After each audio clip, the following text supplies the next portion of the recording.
Hello everyone. तो यहाँ पे जेई मेंस 2022 की काफी कम शिफ्ट्स बाकी रह गई है और इसके बाद जो है हमारे पास बिटसेट 2022 के फर्स्ट अटेम्प्ट के लिए भी ज्यादा टाइम नहीं रह गया है। तो अब जो है यार आपको आखिरी टाइम पे इसी चीज पे ध्यान देना है कि किस तरीके से हम जो है हाई वेटेज चैप्टर्स को और अच्छे तरीके से रिवाइज कर सकते हो और कुछ ऐसे इंपॉर्टेंट टॉपिक्स के बारे में जान लीजिए जहां से जो है क्वेश्चंस आने की पॉसिबिलिटी थोड़ी ज्यादा रहती है, ताकि यार आपको एग्जाम में उन टॉपिक्स को अगर आप जो है उन टॉपिक्स को लेकर कॉन्फिडेंट रहेंगे तो आपको जो है वो एग्जाम में ज्यादा हेल्प करेंगे। तो यहाँ पे हम ओवरऑल देखने वाले हैं कि आपके जो मेजर टॉपिक्स हो जाते हैं, जैसे कि आपका एल्जेब्रा हो गया, उसके अंदर किस तरीके से आपको किन चैप्टर्स पे ज्यादा फोकस करना चाहिए और बाकी सारे चैप्टर्स को मिला के। तो इस वीडियो को जो है एंड तक जरूर देखिएगा। सिमिलर काइंड ऑफ वीडियो जो है हम ऑलरेडी आपके लिए फिजिक्स पे ला चुके हैं, तो उस वीडियो को अगर आपने चेक नहीं किया है तो उसकी लिंक जो है वो आपको डिस्क्रिप्शन में मिल जाएगी, उसको एक बार जाके जरूर चेक कर लीजिए। अब यहाँ पे अगर हम सबसे पहले एल्जेब्रा की बात करें, तो एलजेब्रा के जो चैप्टर्स है उनको बेसिकली हमने इजी स्कोरिंग सेक्शन और जो आपके रिलेटिवली थोड़े से टफ सेक्शन है उनमें बांट दिया है, जहां पे बिटसेट के मतलब क्वेश्चंस के लेवल के हिसाब से। तो सबसे पहले अगर हम देखें तो इजी स्कोरिंग सेक्शन में आपका हो जाता है क्वाड्रेटिक इक्वेशन, और इनमें भी आपका जो है theory of equation and location of roots जो है वो इंपॉर्टेंट सेक्शंस हो जाते हैं। सीक्वेंस एंड सीरीज में अगर हम बात करें तो सम ऑफ एपी जीपी ये जो है ये इंपॉर्टेंट है, एएम जीएम इनइक्वालिटी हमारी इंपॉर्टेंट हो जाती है, और जनरल जो आपके सीरीज के एक्सपेंशन होते हैं तो बेसिकली वो वैसे एग्जैक्टली सीक्वेंस एंड सीरीज में नहीं आता है, थोड़ा सा मिसलेनियस साइड में रहता है कि लॉगरिथमिक सीरीज हो गई आपकी, एक्सपोनेंशियल सीरीज हो गई, बाइनोमियल सीरीज हो गई। बट आप उन्हें अलग अलग चैप्टर्स में पढ़ते रहते हैं, जैसे लिमिट्स में जो है ये सीरीज के एक्सपेंशन आपको हेल्प करते हैं, देन बाइनोमियल में कभी कभी ये चीज दी रहती है। तो ओवरऑल जो है आपको इनको अच्छे से करके जाना है। फिर डिटर्मिनेंट्स की बात करें तो डिटर्मिनेंट्स भी काफी इजी सेक्शन हो जाता है, इजी चैप्टर हमारा हो जाता है, और इसके अंदर आपको जो है मतलब प्रॉपर्टीज पे खास ध्यान रखना है, ठीक है ना। प्रॉपर्टीज इंपॉर्टेंट रहती है, बट मेरी सलाह यही रहेगी कि यार आपको ज्यादातर क्वेश्चंस में आप सब्स्टिट्यूशन मेथड को यूज कर सकते हैं, जहां पे वेरिएबल्स गिवन रहते हैं तो उसके अंदर कुछ वैल्यू पुट कर दिया, आप काफी ज्यादा उसमें टाइम सेव कर सकते हो। तो ये चीज जो है आपके लिए ज्यादा हेल्पफुल रहेगी। Then solutions of linear in equation जो है linear equations in 2 to 3 variables, ये टाइप के क्वेश्चन जो है पूछे जाते हैं। सेट्स एंड रिलेशंस भी जो है वो आपका इजी चैप्टर रहता है, ठीक है। उसके अंदर भी आपको बेसिक फॉर्मूलेस और प्रॉपर्टीज पता होनी चाहिए। इसमें जो है वेन डायग्राम्स हमें काफी ज्यादा हेल्प करते हैं, तो वो आप अच्छे से करके जाइए। इक्विवेलेंस रिलेशंस जो है वही जो है बेसिकली मतलब जब भी क्वेश्चन पूछे जाते हैं उससे रिलेटेड पूछे जाते हैं, तो यहाँ पे एक रिलेशन इक्विवेलेंस है कि नहीं ये आपको जो है अच्छे से पता होना चाहिए। उसके अंदर जो आपके तीनों चीजें आ जाती है, ठीक है, रिफ्लेक्सिव, सिमेट्रिक, ये सब चीजें जो है आपको पता होनी चाहिए। तो यहाँ पे रिलेशंस बहुत बड़ा चैप्टर नहीं है या फिर बहुत बड़ा टॉपिक नहीं है, उसको जो है आप अच्छे से करके जा सकते हो। मैथमेटिकल रीजनिंग को जो है वो कंप्लीट देख के जाइए, ठीक है। एनसीईआरटी अगर आप जो है रेफर कर लेते उतना जो है सफिशिएंट है, तो मैथमेटिकल रीजनिंग के लिए आप एनसीईआरटी को बस ढंग से देख लीजिए।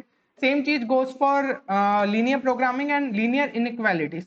तो लीनियर इनइक्वालिटीज भी थोड़ा मिसलेनियस टाइप का ऐसे सिलेबस में इंक्लूडेड नहीं रहता है, बट कुछ पार्ट जो है वो क्वाड्रेटिक इक्वेशन में हो जाता है और दूसरे चैप्टर्स का मिला के, तो वेवी कर्व मेथड हो गया, ये सब चीजें जो है इंपॉर्टेंट हो जाती है। तो ये सब जो है आपकी इजी स्कोरिंग सेक्शन में आते हैं, यहां से क्वेश्चंस इतने ज्यादा टफ नहीं बनते।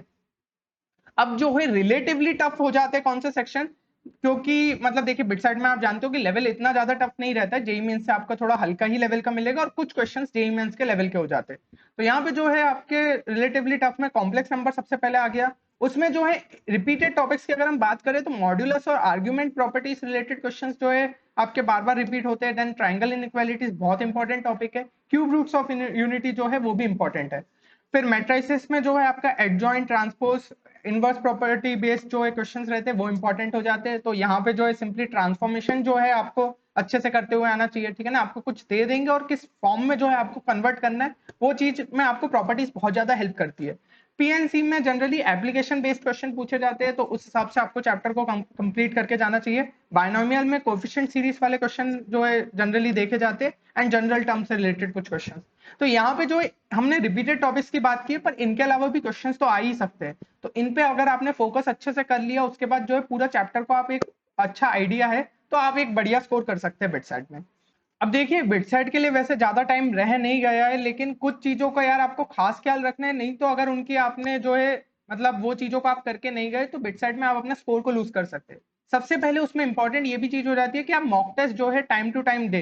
तो अभी यार काफी सारे स्टूडेंट्स ने जेई मेंस की वजह से नहीं दिए होंगे, तो आखिरी में जो है प्रॉपर तरीके से उन्हें लगा लीजिएगा।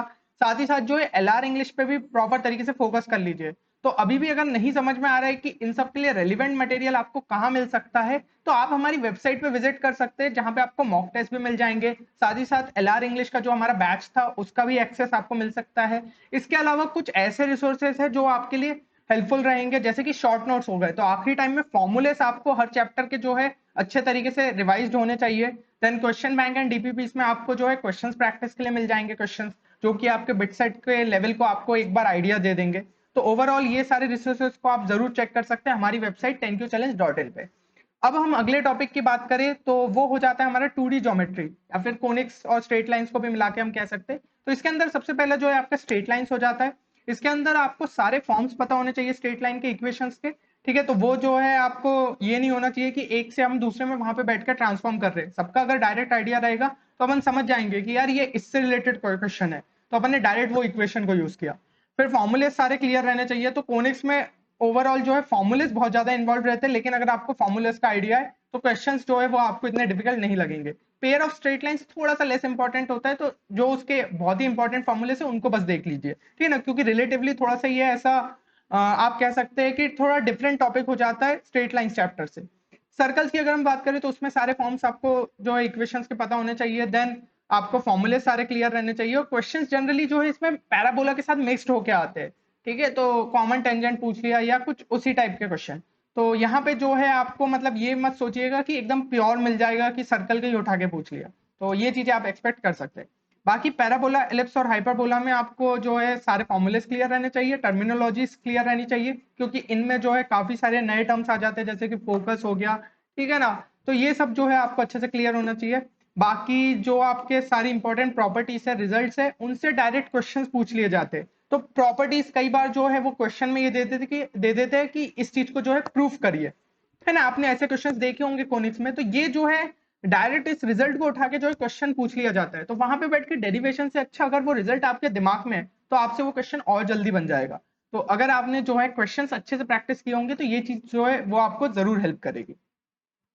अगला टॉपिक अगर हम बात करें तो वो है हमारा कैलकुलस। तो कैलकुलस भी ओवरऑल बहुत ज्यादा वेटेज कैरी करता है। तो जो हम ऑर्डर चल रहे हैं ना, उस हिसाब से आप समझ सकते हैं algebra, 2D geometry and calculus ये एक मेजर वेटेज कैरी करते हैं।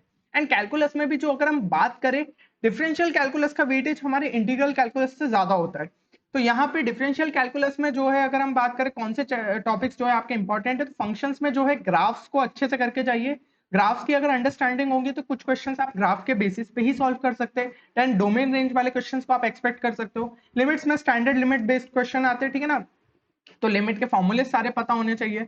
और कंटिन्यूटी डिफरेंशियबिलिटी में आप स्टैंडर्ड क्वेश्चंस जो है एक्सपेक्ट कर सकते हैं, जो कि आपको जनरली हर एग्जाम्स में देखने को मिलते हैं। डिफरेंशिएशन मतलब मेथड ऑफ डिफरेंशिएशन में आपको लॉग, एक्सपोनेंशियल, पैरामेट्रिक फॉर्म, इन सबके डिफरेंशिएशन आने चाहिए। एओडी जो है वो हाईली इंपॉर्टेंट टॉपिक है डिफरेंशियल कैलकुलस का। तो इस चैप्टर को पूरा अच्छे तरीके से देख के जाइए। ज्यादा क्वेश्चंस जो है हम इससे एक्सपेक्ट कर सकते हैं, ठीक है ना। इसमें जो है अच्छे क्वेश्चंस पूछे जाते हैं। एप्लीकेशन बेस्ड क्वेश्चन हमें इसमें देखने को मिल सकते हैं, तो इसे जो है अच्छे से करके जाना है। इंटीग्रल कैलकुलस की अगर हम बात करें तो इसमें इंडेफिनिट इंटीग्रेशन हो गया। उसमें आपको स्टैंडर्ड इंटीग्रल के सारे फॉर्मूले जो पता होना चाहिए। तो कोई भी स्टैंडर्ड बुक उठा लोगे उसमें सब गिवन होगा, तो उठा के वो चार्ट को जो है आपने बस याद रखना है, ठीक है ना, जो जो फॉर्मूले इसका है। फिर मेथड ऑफ इंटीग्रेशन जो है वो इंपॉर्टेंट है, उसमें सब्सटीट्यूशन हाईली इंपॉर्टेंट है। और बाय पार्ट्स हो गया आपका, पार्शियल फ्रैक्शन, तो ये सबका जो है आपको आइडिया होना चाहिए।